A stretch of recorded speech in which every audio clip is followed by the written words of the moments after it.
Most of you know me, but you may not. I'm Tanner Ray, the Director of Public Services. And today we are embarking on, I think, a very exciting opportunity to have about a third of our staff work for 2 months with handheld devices. And I see many of you are already holding the devices, playing with the devices, and ignoring me. So put down the devices for just 5 minutes. I'll be very brief. So, real quickly, I'm going to do a quick agenda review. Today you're going to hear from me for about 5 minutes talking about the overview of the pilot.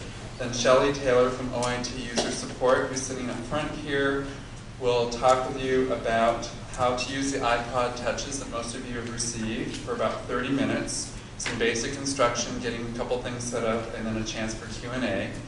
And then we'll wrap up with Maggie Saponaro, Nevenka, and Irene, spending about 10 minutes talking about next steps and support. And if we have some time, and if people are listening,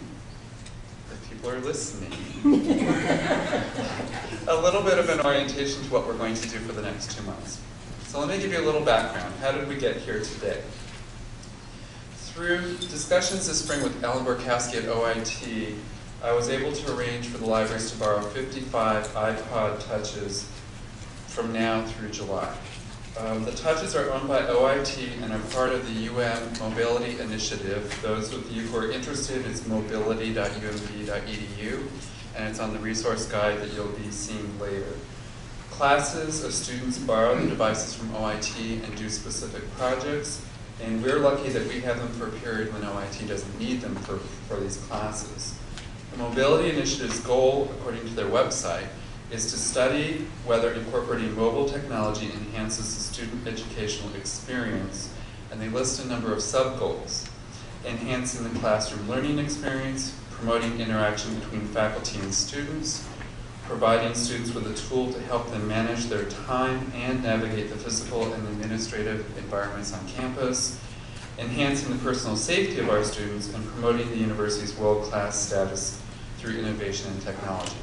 So we've borrowed these devices as part of this initiative. So I want to publicly thank OIT, and Ellen's heard me mention this a couple of times in meetings. This pilot has started as a public services pilot, and we're sponsoring it, but we quickly realized that we needed to have input from individuals across the divisions since our work is so interconnected. So what you'll notice is a very large number of public services staff, particularly the subject liaisons in the pilot group. And this is one of 2 groups that we have this week coming in.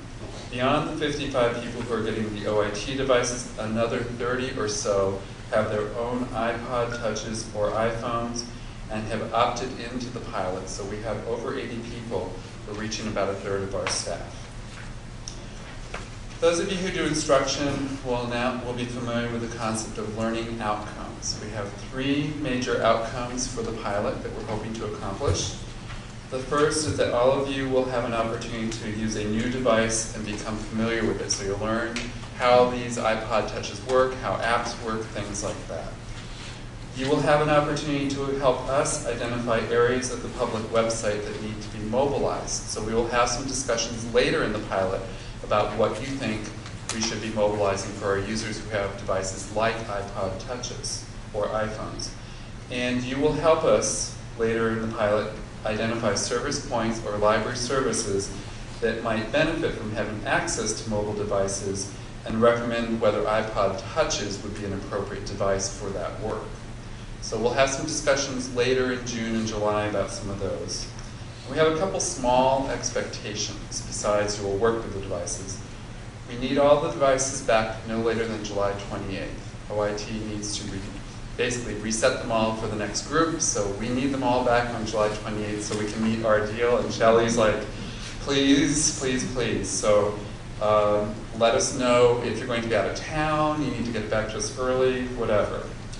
And we will also have a brief survey at the end, as well as a final meeting, where we will ask your opinions and insights about the project. So we want you to all participate in that survey and that final meeting.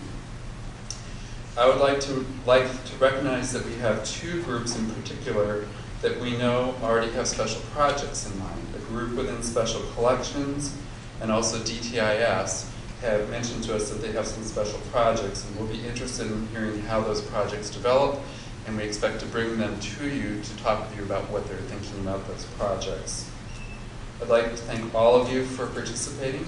In particular, I would like to thank those of you who are coming with your own devices and are opting in.